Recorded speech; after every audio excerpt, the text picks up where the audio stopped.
Jordan's getting all these emails. He's got to renew his Pornhub subscription. Yeah, that's right.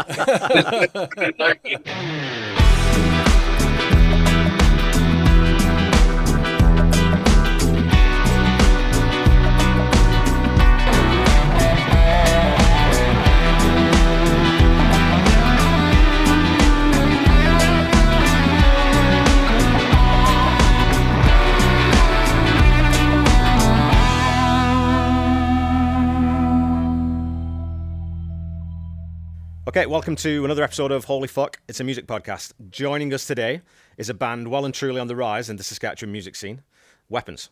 And before you make any judgments about the name, it comes from the idea that people should make music, not weapons. This is a first for us, as we welcome a band rather than just an individual guest. So we have three guests today, Jordan, Tallus, and Mick. Thank you very much for joining us, guys. So I wanted to jump in with almost a non-musical question. The first time I'd heard about you guys was through a beer collaboration with High Key, so the Pineapple IPA. How the hell did that come about? We're kind of, we like beer. We had Matt Shev is a good friend and a fan of the band's, and he's a brilliant brewer, like really is. And the idea kind of came out because we actually were talking about doing this collaboration. We had the name for the beer, and then when we had a friend in Matt, just made the most sense. Be like, hey, like this is a local brewery. We love your stuff, Yep. Like would you be interested in doing it? And it came together, pretty easily actually. And High Key is probably, I'd argue High Key is one of the best breweries in Saskatchewan. Like I love their stuff, and we love their stuff. And we had a good relationship with them.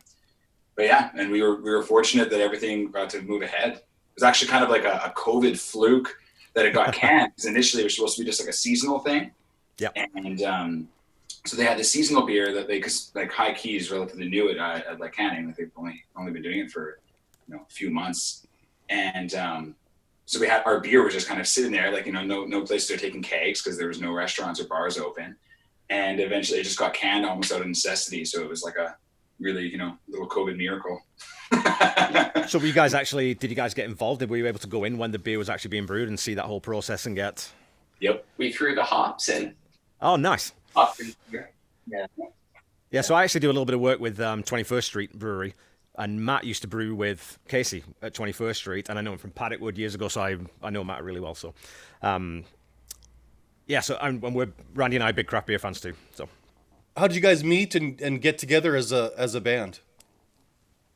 Kind of known each other roundaboutly for a few years, and then Mick and I were playing together, Mick and Tal were playing together, and then the three of us ended up playing together on doing a show, and then kind of had a good energy from like a good vibe, good feel from everything, and we decided to just form a band from that.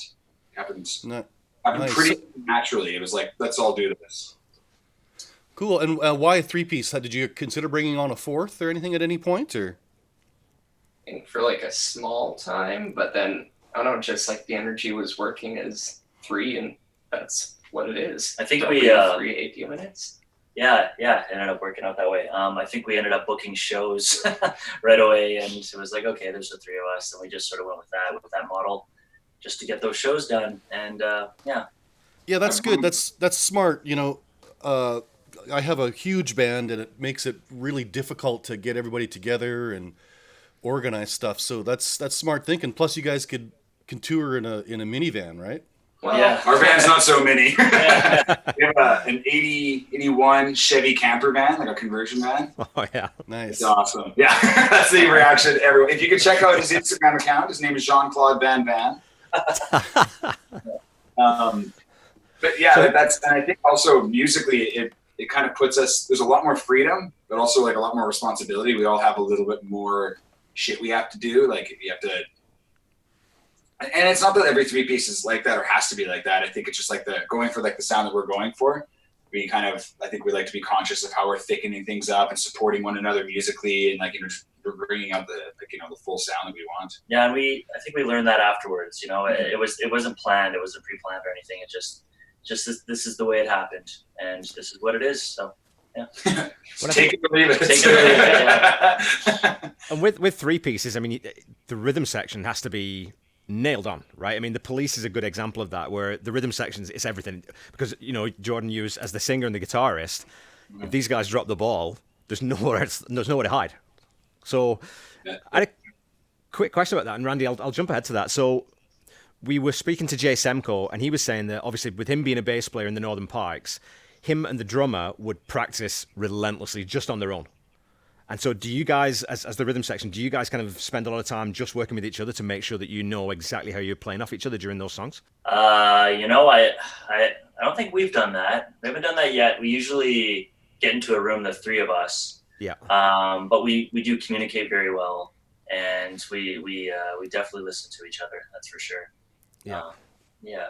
Sorry, Nick. Yeah, I don't think I was going to say anything. It's just like, I was thinking, I think we did have that thought, but then I'm pretty sure when we get in a room, it's like things, I think the three of us know how to contribute and say like, oh, this is off together. So then it's like, we can work on everything at once pretty well, I think. Okay. And I think there's a lot, I guess, as someone who's like part-time in the rhythm section, part-time not, right? Because depending on what you're doing with the guitar. Yeah. Like there are times where it's like, oh, I'm functioning as a rhythm, like as part of the rhythm section, right? Because we're doing something that's very, very like, drums and bass oriented, and like my part is directly dictated and part of the groove of what they're doing. It's actually, but we sort of go over probably like similar exercises. There's actually one song in particular where we rehearse just this 8 bar piece of this song at 40 BPM together. So we try to lock everything in together, and it was simple. It's just 16th notes, but we're all playing that rhythm together. So we'll run some exercises that way, and vocal exercises with each other. But it is funny because there's another project that I'm in, just as a sort of a side thing for fun, and the bass player and I have been getting together quite a bit during this pandemic, and every time there's no excuses for the singer / guitar player when he comes in. If something's up and he's got a problem, it's like, that sounds like a you problem, not a me problem. So we've been here 3 or 4 times a week. Yeah. Seen you in a month. Yeah. When you guys rehearse, do you rehearse to a click track or? Typically, I think, yeah. Yeah. So with the click on stage, there's actually only one song that we don't do with the click. And what tune is it? Is it Bye Baby Gone? We stopped doing with the click. Which one did we drop the click for? On tour, it's off the top of my heart. We dropped the click for. But okay. When we're performing live, when we're rehearsing, I have a click going in my ears. So I guess in turn, I'm their click. And then we click, and then ideally this mess. Unless he fucks up. Yeah. Or unless. Yeah. And I think that was a huge learn. Like, for example, like in my in-ears, the two things, like I need my vocals so I can hear myself, but after that, like I need a good mix of the kick drum, and I need a good mix of the snare. Because I think that was all. That's the heartbeat of rock and roll, I think. Yeah, absolutely. That is the click of rock and roll, is it not? And it's true. So it's kind of, I don't know, it's interesting. I know that some bands everyone has the click. Hey, like I don't know if I'd like that as much, because then I think I'd be listening to the click more rather than listening to Tallus more. And of course, it depends on what you're going for, right? Because everybody feels the click a little bit differently. So everybody may think that they're playing on it. If they're all listening to the click together, and so it's it can get interesting sometimes, Well, that's good. That's cool. You guys are playing to a click. So are you guys playing to tracks live as well, or no? No, it's just a click off my iPhone, which was on its last legs at the end of the tour there, and even in between songs, like the touch screen, it was cracked, and I'm like, oh my god, it's like hitting that thing 5 to 10 times in between songs in front of these huge crowds, and in a 6-second window. Yeah, exactly. Yeah. The idea of playing with tracks too is like we've heard some bands like sound fucking awesome with tracks. Like, and for us, I think there's a little part of it where like we're currently we just really enjoy. It's like, okay, we have the song, we have it recorded, we have the studio version of it. now let's figure out how do we compensate for that second guitar part that's there? Yep. Or like, you know what I mean? Like, how can we use our voices and like interesting orchestration between our three instruments to like fill it up and make it sound big? But I've often thought that after you're done recording, you have to go back and just relearn your songs as though it's a cover, as though you've never learned it before, and because it invariably changes. And I think for the better usually, but I totally agree with that. Even we were our second single, She Was the One. We were performing it even after we recorded it. And we were performing it in the original key that we were kind of demoing it in. Then we changed the key and actually changed the arrangement of the song. But we had rehearsed and had we had it arranged and ready for performance in this one version. So we kept doing that until it's like, okay, we're done our line of shows that we have. We're gonna, now we have time to get our next show ready. Then we'll bring that one into rotation, bring the new one into rotation. But I had to like relearn the song kind of thing, and like relearn how to sing it and play it. Cause it's almost like covering your own song. Yeah. Well, a lot of bands do that too, right? So, I'm a big Foo Fighters fan. When you go to a Foo Fighters show, because they've been playing, there's only so many times you want to play Everlong, but you have to play it. So Dave Grohl, they just switch it up. They'll put in a little sort of rockabilly section in the middle, or they'll extend the end of it or something. So having that sort of flexibility to just change your own song makes it more interesting for the crowd, I think. Absolutely, man. It becomes jazz at that point. You know a composition so well that you want to have some fun with it. And there's nothing wrong with that, as long as it doesn't sound like crap. There's nothing wrong with it. Except for that. Wrong. Please don't do that. Do the same thing you just did, but better. So you guys play with in-ears. Do you find a disconnect with the audience, or because I've flirted with using them, but I guess it's because I'm old. I prefer a monitor blasting up at me. But being the singer, the dude who's like, you fuckers ready to party? Like that kind of stuff. Like whenever there's that, it's like, you're, especially on this last tour where we were playing to bigger rooms, and it's like, how you guys doing tonight? And you just gotta fake it because all I can hear is like nothing. Like just I see a lot of arms, not a lot of voices. You don't know until you watch the footage afterwards of the show. It's like, so did we suck tonight? Or like, I don't know, like getting in front of people in a library and they're just doing this. You mocking me? 20th guitar broken. That's funny. Right on. I think these guys just started using it for the first time on that tour. I've been using them over the last couple of years, and I love them. I really do. Especially being a drummer, like that volume. It'll get you after a while. Yeah, for sure. And sleep ringing in the ears. Yeah, What did you say?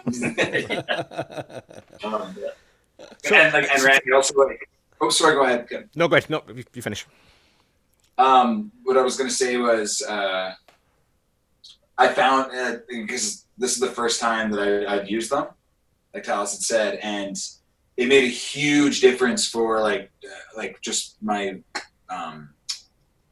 voice, like just as far as like being able to having consistency. So like that was a big thing, like just intonation issues or anything like that. Like it makes a huge or it made a huge difference for me. Once I got used to it, there was like first 3 or 4 shows, it was like kind of weird. And then once I like figured out how to get a mix that was comfortable, and it was like producing the sound that we we wanted to produce up front, it was it made a huge and my voice was never sore. And my ears were never sore, kind of thing. It's like we could play 21 rock shows in a month and keep going. Oh, all right, ready for the next one. That's because it was all tracks. It wasn't even him. Yeah. You just unplugged him and didn't tell him? Oh, man. Jordan, you sounded great last night. No way, that's Jordan. No one said the tracks weren't live. You're seeing Jordan, the tracks. Great last night. So Jordan, I'd read that you're classically trained as a vocalist. Then did I read that right, or?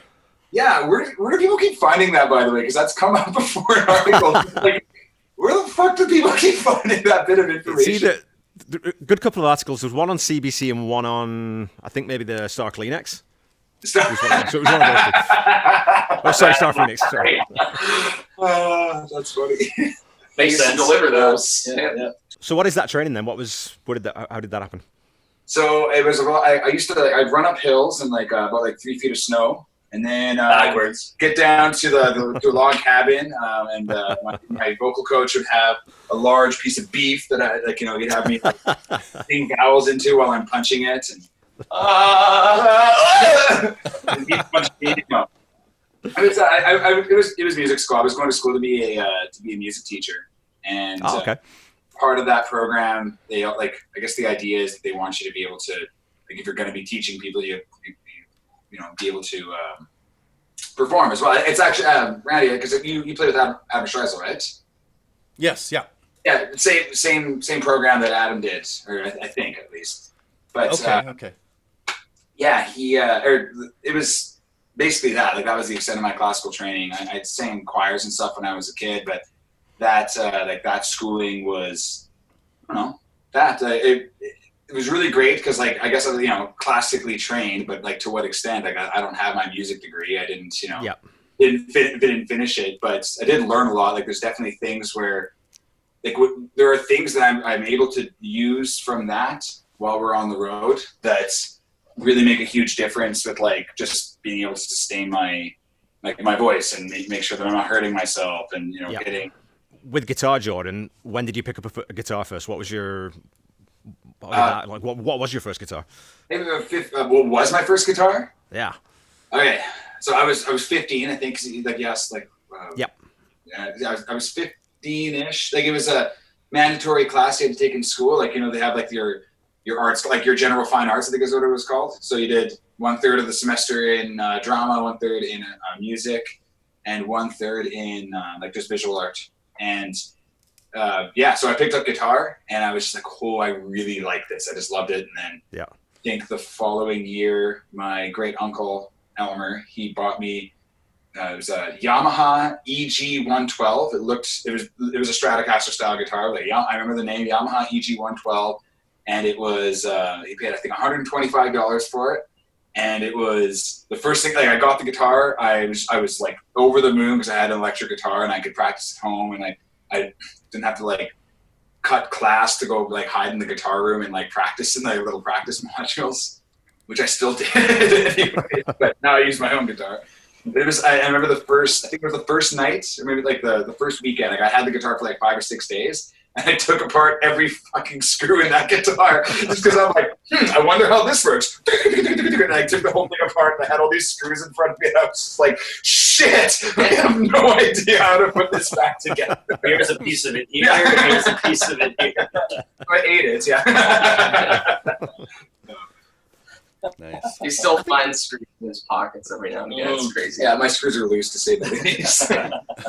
I don't know. I think that's it's an inquisitive thing, right? It's like, well, yeah, I want to know how this fucking thing works. I never take a keyboard apart because that's just way too much. But a guitar, you should be able to get that back together, right? It's almost like, and Strat style guitars are kind of made for that, right? Like, I didn't know this at the time, but like, years later, it's like, oh, people do this all the time, they just part together their guitars. That's how Van Halen got his like monstrosity, right?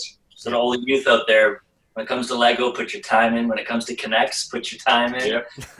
Then you could be all this and more. Just belly out. Just don't beat him. Jeff Homer Simpson. Yeah, exactly. So everyone's clear, I was making fun of myself, not exalting myself. And Mick, what about you? How did you get started? I actually forget. I actually started on like an empty water jug. Because I must have been like 3 and still in my pull-ups, and I think I would have been like dancing to like Kiss or something, and I'd grab an empty water jug and use it as a air guitar, but it's physical. Anyway, then I think the music instrument, or interest rather, came back like a few years later when all of my siblings were listening to Billy Talent. Like, we all got super into Billy Talent. We liked Sum 41 and Iron Maiden a bit before that, but like, we saw Billy Talent on Much Music and like, holy shit, we want a guitar now. So it was actually my sister that first got a guitar, and then we all picked that up. year later, she got a bass. We all picked that up, and we were hooked ever since. Sorry, Mick. So is that? Do you have a musical family? Are your parents musical, or at least they were supportive then? Obviously. I think my dad was a bit of a singer. My mom played French horn, but it's not like they were in bands or like ever super involved. But they definitely loved music. Like, I think my mom practically introduced us White Stripes. My dad loves The Who and Beatles. He's got a sweet LP collection. Nice. So that would have been our exposure, and then much music helped a lot. And so did you play, like, you played at the open sessions at Bud's on weekends? Is that kind of where you cut your teeth playing live? I did do that. Yeah, that was my first taste of live playing. I think I was part of the Long McQuade rock school they had. Okay. It's like, I think I got into guitar. Then I took like a number of years of a break, and then eventually I got pushed into lessons because, like, hey, you were good and now you're pissing it away, I guess.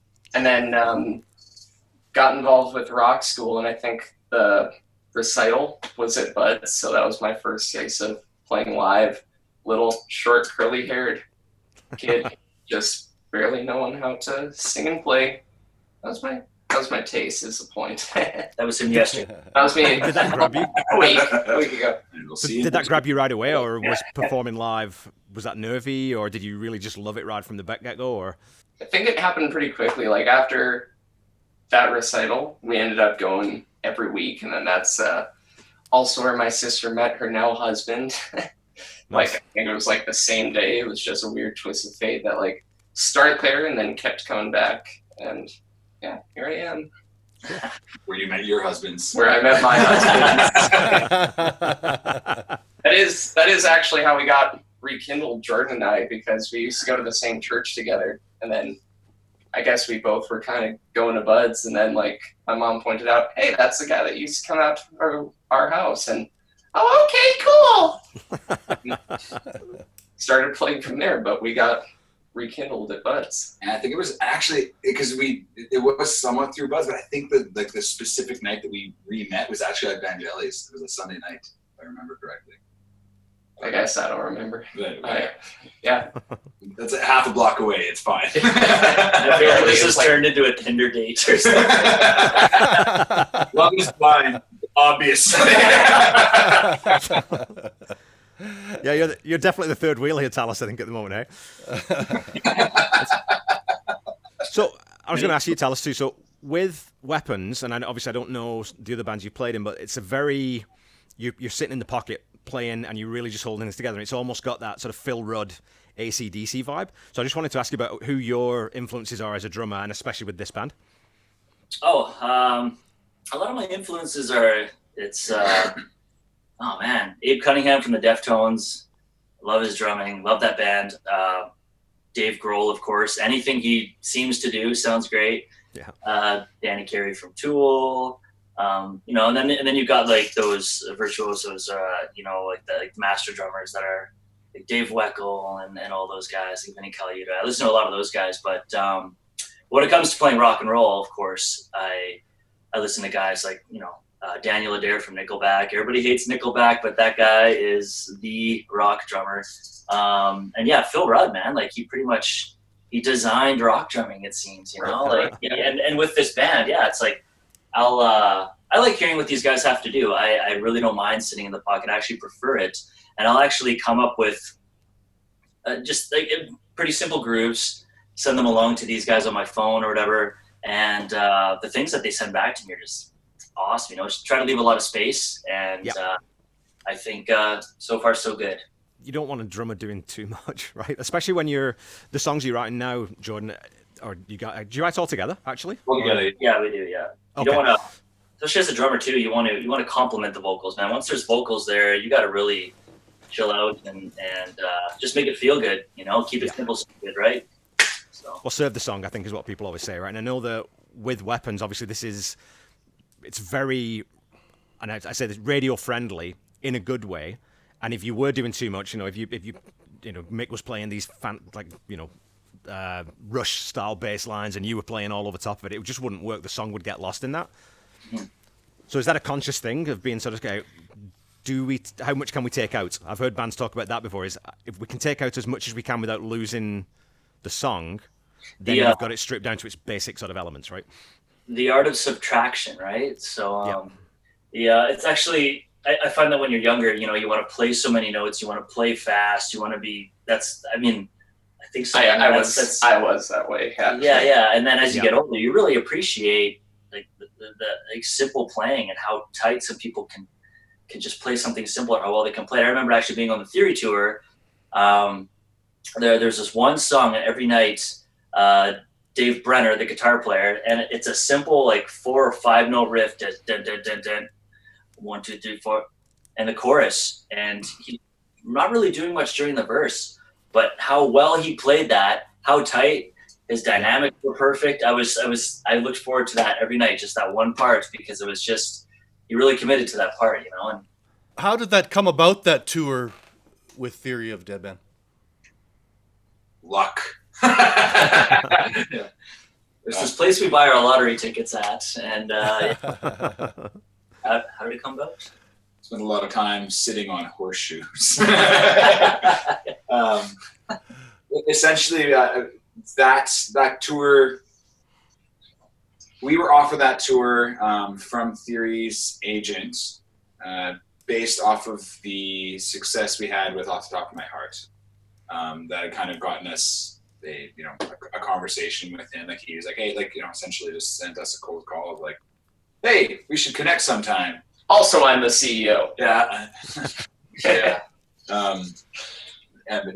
Like Theory's agent, so yeah, we should connect sometime. And we touched base. He threw out a couple of different tours, and we were like, okay, cool. And then part of it was like, might never hear from that guy again. And then a couple weeks after we actually thought it was a joke. Yeah. When he first called us, touched base with us, we had it was a short conversation. We're like, oh wow, that's really cool, but yeah, is it? Are we getting catfished here? Yeah. And then we actually didn't get back to him for like 2 to 3 weeks, maybe almost a month or something. Yeah. And then it was an email or shot us a call back like, hey, I haven't heard from you guys. Like, oh, okay. Just 3 paranoid guys. Yeah, it's like, hey, I haven't heard from you guys. Do you guys want to do the Theory tour? We're like, yes, please. So how were you received by their audience? Spectacularly. Surprise, that's for sure. Their fans are, and I think when we were having drinks with them that one night, they said, I think it was Dave that said, or no, it was Dean that said it, that they have the best fans. And he's like, we honestly have the best fans. They're really good to our other bands we brought on to open for us. And it was so true. They were awesome. No, like so many people that had not heard of the band before, because even as an opening band, contractually, it's like, yeah, it should say like, oh, and, special guest weapons or whatever. But, not every billboard did that on the tour. We get there, then like, it's like, oh, there's an opener. Like it was like some of the reactions, some of the, a lot of the fans and like, that had, but it was crazy because there was such an honest reaction where they had no idea who we were. And then we'd play the show. And then people would be like, that was awesome. They owed us nothing, right? There was like, they didn't come to see us. They came to see Theory in a lot of cases, or vast majority. So it was a pretty like, I felt like a very sincere interaction with their fans and being like, being really incredibly supportive. And yeah. Oh, that's really cool, man. Off the Top of My Heart, that was written with Clayton Bellamy, is that right? Yes, and John Angus MacDonald and Colin MacDonald from The Truth too. So how did that come about? Clayton, John Angus, and Colin, they had written like the core essence of that song, before we had actually collaborated with them on it, and through John Angus, because during the inception period of this band, like. We'd started working with John Angus MacDonald. Through John Angus, we he showed us the song, and then we reshaped it to demoed back and forth and everything like that. We wrote some lyrics and then it kind of became what it was. So we actually all kind of met, like our relationship with John Angus and Colin and Clayton started with that song. Okay. Yeah. It's a pretty heavyweight group of people to be working with right out the gate, hey? Because the Trues are a fucking great band. I mean, I remember that first album I listened to, Making Sunshine, I thought, Jesus, this guy can sing. Like, that guy's range is incredible. Is that He's probably one of the best. Is that the Den of Thieves record? The orange one? Yeah, the first one, yeah, that's right. That's killer. I think that one's my favorite. I think they recorded it with, oh man, I can't remember the producer's name, but he's worked on a couple of Aerosmith's bigger records. Right. And it's just like when you hear that, then you kind of listen to the record and you can kind of hear a little bit of that in the record. I love it. It's very rock and roll. Yeah. Yeah, absolutely. Yeah. Where was it recorded then? Did you record that in Saskatoon or? No, out at a studio in Ontario called Jukasa. It's on the Six Nations, like on the First Nations near the Grand River. Six Nations of the Grand River. Yeah. And there's it's actually, the studio is only about 10 or 11 years old. Great studio. And bands that have recorded there in the past 10 years are like Alexis on Fire, 3 Days Grace, Cancer Bats. July I Talk. think Snoop Dogg recorded there. It's Wow. a great studio. Yeah, it's amazing. Billy Gibbons visits frequently, apparently. Yeah. Protest the Hero. Who else? Matt Sorum has played there. Like So many, and like even albums from July my Talk. childhood. Yeah. Yeah. So So was that your first recording experience, Mick? Or had you done recording before? Or I think it was my first good recording experience. I did a couple local things that like didn't quite turn out, or bands that didn't really go anywhere. It's like that was like my first experience, and then you go there and it's like, oh, this is like, get your shit together, Nick. Yeah. Like learn how to play to a click. get a haircut. Yeah, not yet. Well, you got to be rehearsed, right? Go in. You got to be able to play it going in. You've only got 2 or 3 takes because time is money, So And Yeah. I guess exactly that sentiment. Time is money, so it's not like I ever like, not care about a recording situation, but it's like you go there and it's like, holy shit, it's that kind of thing. And so, Jordan, obviously, with you have your EP, your solo EP, which was that sort of 3 or 4? How long ago was that? 2016. So 2016. yeah, almost 4 years ago to like Oh, wow. a little over 4 years ago. And so, what was the difference between recording that one and then coming in to record the Weapons songs? Perspective, and I think that one for me, like that record was, I've been trying to start a rock band for a while. Like I've been playing in other bands and doing like some sessional stuff, things like that. But I just wanted to play in a rock band, and like, oh yeah, for sure, man. And I tried, I think I tried like 5 or 6 different little groups, and like people just being flaky and like not willing to commit and all that shit. And it was just like, and I get it, right? How many people go and start a rock band and then nothing fucking happens from it, right? So I get where like, these people are coming from, but it's like, hey, fuck, like, and I didn't want to be the singer. I just wanted to play guitar in the band. And so I was like, here I am, like I'm like a guitar player who can sing, and I'm like, I just want to play guitar in a rock band, and that's what I'm trying to get started and trying to get going here. It's not happening 5 or 6 times. And I felt like, I'm like, okay, I've wasted like 6 fucking months trying to get this going. Yeah. So then I was like, okay, like a friend of mine was like, why don't you just like, you're starting to write songs and shit like that. It's like, just do it. Just go and do something.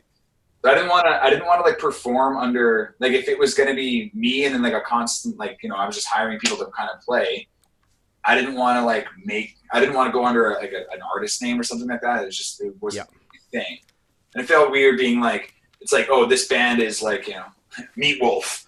We're a Meat Wolf, but it's just me, and then like the guys are changing all the time, like. For sure. No, so I was just thinking about, when I listen to that stuff, it's a lot more, it's guitar driven, right? Obviously, like you said, if you're a guitar player, of course that's going to be in a song like Stank Blues, which is like fucking Moby Dick on meth or something. It's got that real power to it. And you've got all those fills that are it's that slash tone, and it's really guitar forward. Whereas with Weapons, thank you, by the way. No, that's what I was going for with that. So thank you. Moby Dick, yeah, for sure. And then it sounds very different with Weapons because, again, like I said, it's more about. It seems to me it's more about the song, and it's about giving people something they can sing and sing along to, and so it's just a different beast, right? So your guitar then still guitar driven, but it drops back a little bit. So totally. And I think when you guys were talking about like the art of subtraction, something I was thinking about is like how I like just from my perspective, like as a guitar player, singer, something I like learned definitely over the course of like even just like the last 4 years as a marker is is that as even though in my heart of hearts, like I care about the guitar, I really fucking love like guitar and I love playing it. That's not the point. The point, like what most of the audience is there for is like for the vocals and for the song and the whole thing, right? Even though it's like, oh fuck, I love playing guitar. I have to change my mindset on it and like make sure that I'm like, no, but like, you know, sing as best as you can because that's the thing that like people are going to latch onto, right? That's the focus. It's like if my guitar tone's off or something like that and like it's not quite perfect, I can't think like a guitar player and be like, oh fuck, my tone's fucked and let it get in my head. It's like, who gives a shit? Sing your fucking dick off. Like, sing your dick off. There we go. That's going to be our next radio. Weapons, sing their dicks off. Sing your dick off. That's going to be the hashtag on that's going to be a hashtag on Instagram when I post this out. Sing your dick off, definitely. Never mind. I'll save that for when we're not recording. Another one thing I'd read was about, you know, and again, we sort of said this off the top, that people should make music, not weapons. And I'd read, Jordan, that you said music is the weapon of the future. And I found that interesting. I want to dig into sort of social consciousness and that kind of thing a little bit. And of course, you know, there've been artists like Bob Dylan and Steve Earle and Rage Against the Machine, Tracy Chapman, Lennon, who've had that sort of voice, and Childish Gambino now. Is that an important part of music? And with the world in the state that it's in right now, with Black Lives Matter and it's Pride Month and all these groups seemingly getting more disenfranchised again, do you think that art and music especially has a role to play in sort of delivering some sort of message? Do you feel any kind of responsibility to do that? It's like the responsibility of artists to comment and make people think about what's going on around them. And I think that as an artist, that it is important to talk about those things. Our music that we've recorded, and it has to do with, I guess that's a different end of it for us. Like, right, it's a different delivery of things. Yeah. It just happens to be the songs that we happen to have recorded. It's trying to find that balance is important, right? Because you don't end up being Bono preaching at people because it's not a pulpit, but right. So finding that balance can be difficult. Like, do you guys talk about that amongst each other? Like, how much is enough? How much is too much? I don't think that, like, we don't say, well, that's too much or anything like that. Cause I think that level of censoring, and that's the other thing too. We're all three different people. We're going to have three different perspectives. Yeah. So it's like, I think a lot of it is just like, you know, we have to be respectful of each person's opinion and like each person's stance on things. We discuss it amongst one another and have, you know, we can even have like, you know, a conversation about the difference of our opinions. But I don't think as far as an agenda when it comes to weapons, I don't think we ever really discussed that heavily. No, like we don't like plan our agenda kind of thing. Yeah. It's more so what we feel is honest to who we are and how we feel about things. We write about what we see. Mm-hmm. Yeah. Yeah. And, you know, the band is just a voice. It could be struggling with a relationship with anybody. It could be a relationship with your significant other, relationship with your boss, or the relationship with the police, you know, like it's just, and to come back to the original question, I think there is a responsibility on artists to use their voice to you know, make people aware of what's going on around them, how they feel, and just to know it's like you're not alone. Raise awareness, and that what a great platform to do that on, you know. And of course, the other end of it is music. It's got to be fun. It's got to be creative. It's artistic. So I really enjoy this band. Do you guys share lyric writing duties? Yes. Yep. Is that so? Is it by committee, or is someone holding the hammer? Or no. We start with a whiteboard. We find 5 of our favorite words. And we put tape on Nick's mouth. And, and it actually depends too. Like, no one has the hammer, definitely not. But I think what we'll do is if someone feels, I correct me if I'm wrong here, guys, but if someone feels really strongly about something, like they're just like, I think it needs to be this. We kind of just like, all right, cool. Like, there's like a little bit of like, all right, we'll give you this one. We'll trust you on this one kind of thing. If it's like, I find that generally kind of happens. I think it's that's like, happened more than once. it needs to happen. Like, you know, if someone obviously has that like undying, fiery passion about it, it's like, okay, cool. I trust, like, it's like, I trust you as my like brother and artistic collaborator. Go for it. It's yeah, like, we definitely, there's a lot of trust here. So That's really great. I would say most bands, there's usually a writer or two, but that's really interesting. You guys all three do it together. Is there any heated discussions? Totally. But, and I think we've kind of grown to understand that it's like, we'll have heated discussions about things, but it's like, it's never personal. It's just us being so fired up about what we're talking about, or having a strong opinion and being like, no, like, fuck that. Like, it has to, you know what I mean? Like, that kind of passion that comes with art, which is good. That like, you know, we're creating from a passionate place. It's also, I would say too, like, and to kind of counter what we were saying about this, sometimes we'll have somebody bring a number of ideas, like, or even like, you know, like a half fleshed out song, and then we'll tweak it together, or we'll cut shit out, or it's like, you know what I mean? It's more of like, and we all take turns doing that. Like here's this lyrical idea, and it's like, hey, that's a really cool idea, but this lyric is stupid. Like, this lyric sounds like shit, and it's like, cool. And you need to like trust that other or I guess we need to trust that other perspective, where it's like, yep, that's dumb. Like, and also not feel defeated, right? Because it's supposed to be, it's exactly that. It's a committee, not just like, oh yeah, like, your lyric is dumb, and you're dumb, and I hate you. It's like, dumb, but I don't hate you. it gets quite confusing sometimes. It's pretty lucky though to land with, you know, to find three people who do have that level of trust and sort of respect for each other that can work so closely together. I mean, pretty early on in the life of a band. That's pretty rare, I think. Yeah, absolutely, man. With all the bands I've been in, that is extremely rare. And I think we started doing it without knowing. And it was just because, once again, just respect for each other. We want to hear each other out. And actually, Jordan and I we got hired to do a gig last summer now at the Craven Music Festival. Is that what it is? What is it? The Country Fest. Right. And we were backstage with Clayton Bellamy, and we were actually talking about this. And he made a good point. You know, like a lot of rock and roll bands, it's usually sort of the one guy saying his thing, and that's that rock and roll attitude that some people have come to know. And in the country world, it's a lot different. Sometimes you'll have 6-10 writers on a song, even with a lot of pop songs. But you know what? But then you have this great song.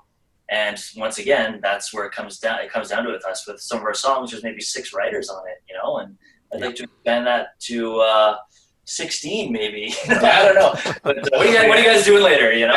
But you know, that fresh perspective, and really when you find some other collaborators, and everybody we've written with so far, that's their goal, is just to come up with a great song. You know, it's not to, you know, do we need a solo? Oh, it might help here. And it's not, there's definitely not a lot of ego at the door, and it's good. It's great. So the new single was out yesterday, I think it released, right? Yeah. It's Bye Baby Gone, and obviously the first 2 songs that you released are, I would say, in that pop rocky, they're quite, you know, upbeat, and they got that bounce.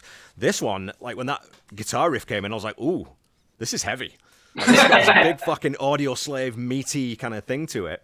But the lyrically, it's almost got that sting kind of feel to it, where the words wouldn't even necessarily matter because the bounce is so right. Like, it just sounds perfect. Oh, cool. So whose idea was that song? Who's going to claim that one? That was another collaboration. We have, okay. It was a guitar riff was written by Jesse Dawson, this dude from Saskatoon, years ago. He showed it to me, and it always stuck in my head.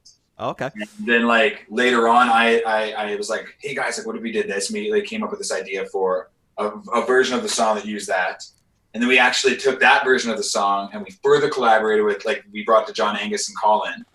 And then it was just like, it was so cool. And actually the whole process, by like the story of the song, the growth of the song, like from like where it just started out to like that sitting down with that session, and Colin came up with this really cool like idea for the chorus, and then he was just stuck on the tag, and then Tallus at the line, like, why not Bye Baby Gone? And Colin was like, no, it can't be that. Can't be that. And then like in a second, was like, no, yeah, it can totally be that. It was like you're watching like the whole thing, and then it just like it was awesome. It was, and then the whole time like JA was kind of getting ready like some demo tracks and like kind of like it was really cool because it definitely sounds like the original demo, not demo, but like the original version that we were playing. Right. But it's so much better now. And again, there's another thing where it's like more collaborators, bringing in things from other people, and it's just like boom. So you've been doing, obviously, again, a new band coming into the scene, especially in rock and roll. And Randy and I have been talking about this a lot. Rock isn't the thing anymore, right? It's rap and hip hop, and that's really what is big on music. But you've been getting a lot of radio play. So did that take you guys by surprise, or was it just like, okay, no, we know our songs are good. We should be getting played. Took me by surprise, that's for sure. Yeah. And like radio, man, like how many people listen to the radio nowadays too, right? It's well, obviously some people still do. I'm talking, go ahead. Yeah, no, and you've been doing lots of radio interviews, right? So that's a different thing again, right? So you're a band, you're musicians, you're not used to fucking having a microphone in your face and being asked really weird questions. So have you adapted to that naturally, or is that kind of like, oh, do we have to do this again? I think I'm definitely half and half, but definitely it's the thing of like, the more you do it, the more you know how to do it. So I think we're all getting used to it now. He's the best talker of us, probably. Yeah, but I also don't shut the fuck up, which is something I'm trying to learn. Shut the fuck up. It's also, there's nothing premeditated, you know what I mean? Like, it's, like, we don't know what you guys are going to ask us. And we're just being honest with it. And that's the nice thing about this format, is this is just a chat, right? We're really just sitting down talking to musicians about music is what we're doing, which is what we do anyway. So, do you guys have all day jobs still? Not currently. Yeah, I guess with the lockdown here. But what did you guys do before? For me, this like I do teach. Like I teach private lessons, but cool. And a couple other gigs, like do higher gigs with other bands and stuff like that. But I mean, this is definitely the main focus. About getting another job. And there are times when it's like even though like we're not on tour, or we're in the in between busy times, it's like fuck, there's still so much shit we have to do. Yeah. That, like, having another like a full-time job would almost be exhausting in its own way. That said, though, I remember being like 19 or 20, which is like probably the last time I had like a non-musical related job. With one brief period when I was living in Toronto, I had a job working at a wine store because broke shit. And wine's good. And we have free wine, baby. Wine helps you forget that you're broke shit. I wasn't whining. Then you wonder where your money went. So aside from that, like I remember having that job, and this is the other end of it too. I was so physically exhausted, and also like kind of not wanting to do this work that I was doing. That when I got home, I found that I would have really interesting spurts of creativity because it was an outlet. So it was just a change of perspective on things. But. Well, I'd tell you, but then I'd have to kill you. That's a way fucking better answer. What he said. I think for the last 4 or so years, I've mostly been doing music. I had a period where I was doing way too much. I was running 3 bands, and then I was working at Safeway way more than I asked for. Then I was doing a lot of school, way more than I asked for, so that was a fun time. But for the most part, I've just been doing music. I'm lucky to be able to do that for minimum wage. Beautiful. Right on. Yeah, congrats, guys. That's awesome. So what's coming up then for you guys? Do you have a full album coming, or are you just collaborating during all this lockdown time? Or we got actually a couple. We got a writing session next week. Hopefully, get some songs out of that, and then we've got another writing session the week after that. It's been good because when we've had this time off, and we've just sent each other the odd idea here and there. It's not like we're in panic mode and have to follow this up with more music right away.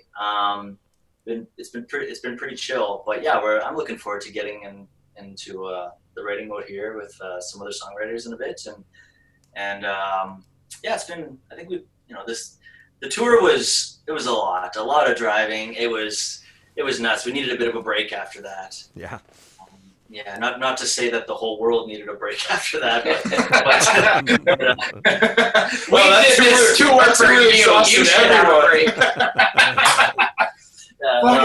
All of Canada was so tired after that tour, they had to take 4 months. On that side of it, just the band name Weapons, it's infinitely brandable. Right, that's a really smart decision to go that way with the 3 and everything, because you can do a hell of a lot with that. Works well on T-shirts, it's good on everything. So. Yeah, thanks, man. Yeah, it was that was actually out of necessity. We called the band Weapons, and then some other band called Weapons started threatening to sue us on Facebook. So we just threw the 3 in there, and because we sorry to interrupt. I was just gonna say because we're pretty sure we had the name first, right. So we kind of maybe have called a bluff, and then we're not changing our name. 3. Yeah. And then when the Theory guys introduced themselves to us the first night of the tour, it was, oh look, it's the W3APONS. You know, if you ask Alexa or whatever, one of those Google Home things to play Weapons, you have to pronounce W3APONS. You have to ask for the name of the song, and then it will say by W3APONS. W3APONS. Yeah. Super. Alexa, planet of the APONS. That message that sent us was super hilarious too. He's like, "Hey, yeah, Weapons. It's a really cool name. But just so you know, we've already got it was like, yeah, it's a great name. Like, okay, what the fuck, man?" And Since then, though, they've changed their name. Did they? Yeah, they did. What is it? Okay. I don't want to get any more messages from them. But I do wish them the best. We usually finish our recordings with 10 quick-fire questions. The first one, and you can do this by committee, it's the age-old question: Rolling Stones or the Beatles? Oh, it's a dumb question. I was going to say the questions get stupider, so just hang tight.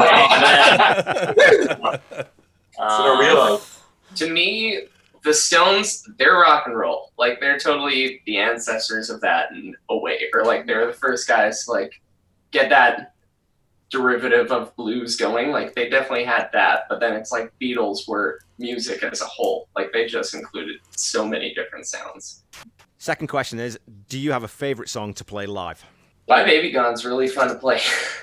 Yeah, that's a fun one. Yeah. The shouts and even on tours, some people were joining in on it. I think My Baby Gone for me. Yeah, just good. I'm going to say we've got this other song called Broken Promises, and I like it right now because I don't like it. It's freaking tough. The drum part, the chorus, and the backup vocal. It's they're contrapuntal to each other. The rhythm it's ridiculous. So we've been very, very nicey so far, but this one might sort of cause a schism in the band. Who has the best taste in music in the band? Not me. Yeah, I like cheese. I like cheesy fucking music, man. And I cheese and grease basically are my two fucking. Yeah, I guess. Raining it's you then, I guess, Tallus. It's Tallus, yeah, Tallus by default. I'll give it to Tal too, because Tallus has shown me a lot of bands that I ought to have listened to, in those moments of what, you've never heard this before, and then will take us on an educational ride through a lot of shit. So, what song do you never want to hear live again? Sorry, I'm just breaking. Do I never want to hear again? Yeah, there's one song you could take out of the music world that you just never want to hear it again. What would it be? Brown Girl. Who in the band has the best dress sense? Best dress sense. I think I'll give that to Mick just because he thinks about it. What? Yeah, that one's yeah, it really is. He's been late for everything because he can't find a belt buckle that matches his sock. Yeah. Right on. Which I just gave up on today.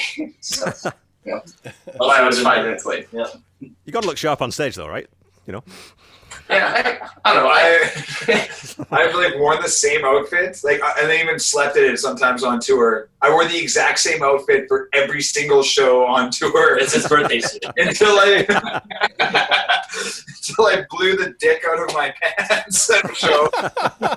For 2 shows, so I still wore those crotchless pants on stage. Forgot about that. And then I brought new jeans. Yeah, I can still smell it. Smell those shows. Yeah. Front row had a fresh experience that day. Anyways, So, having been out on tour. Oh, sorry. Go ahead. Go ahead, Mick. Oh, that's all I was going to say. I definitely like to have fun with what I wear. I'm dressed like Jordan Wellborn today, but otherwise, I am definitely not afraid of what I color. look like to you guys. Plead the fifth. I plead the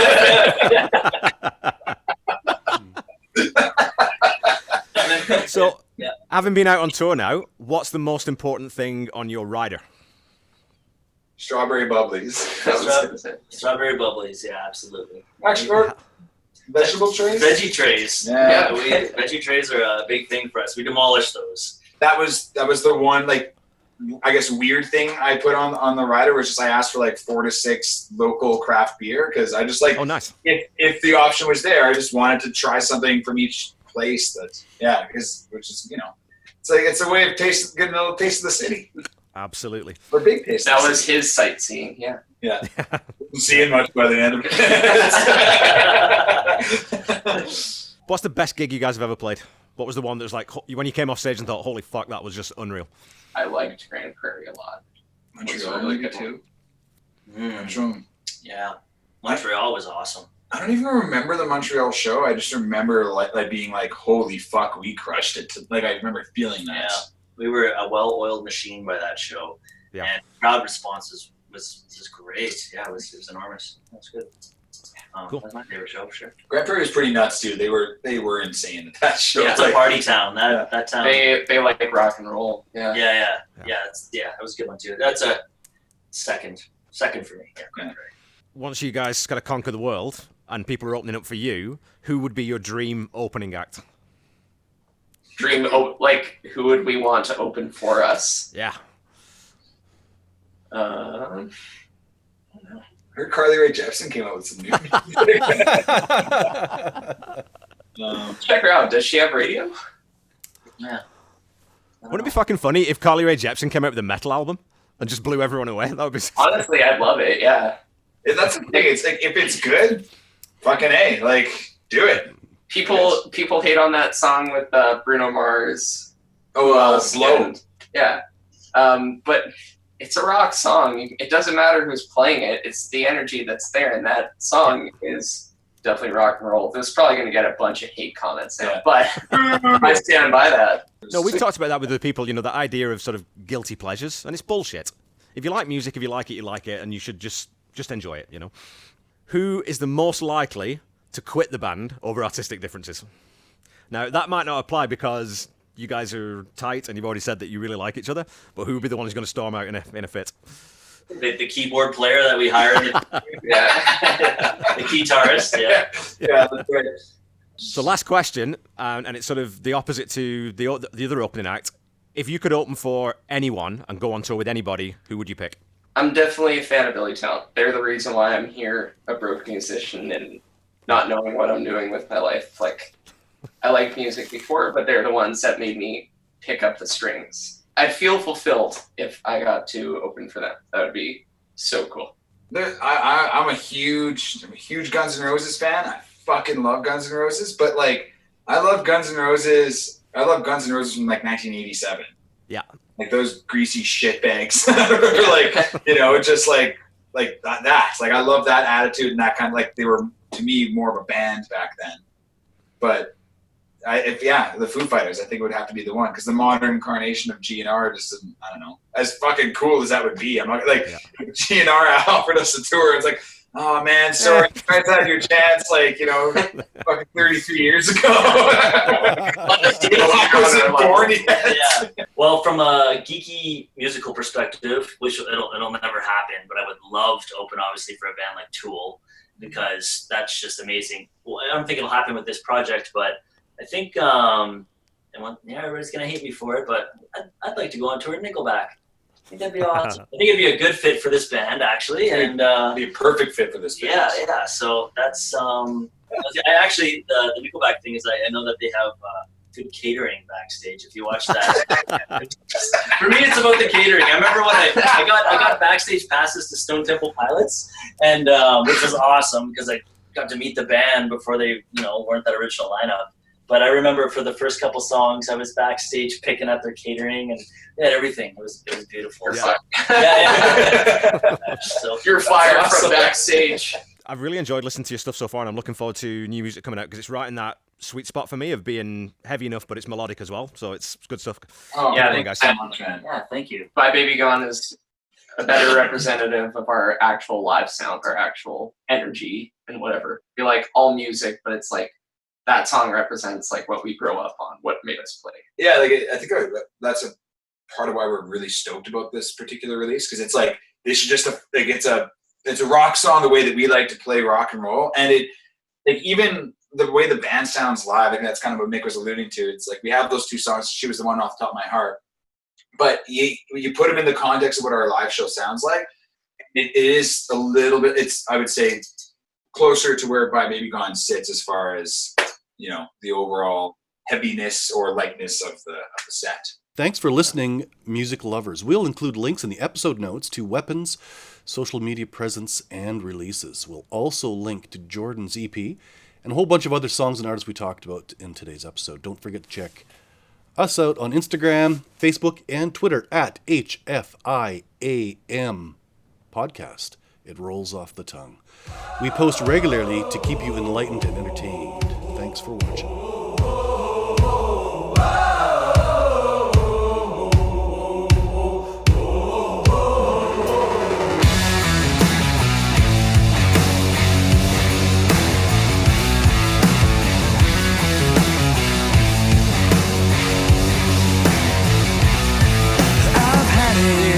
I've had enough of dealing with your lies.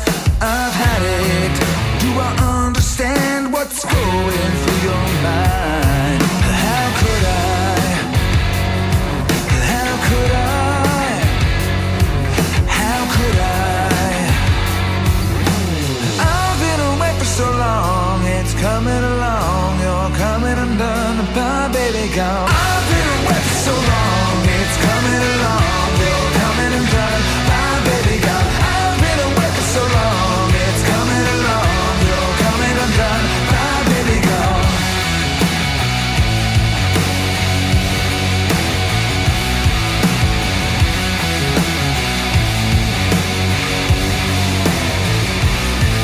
I've had it. When you call me up, I trusted every word you said.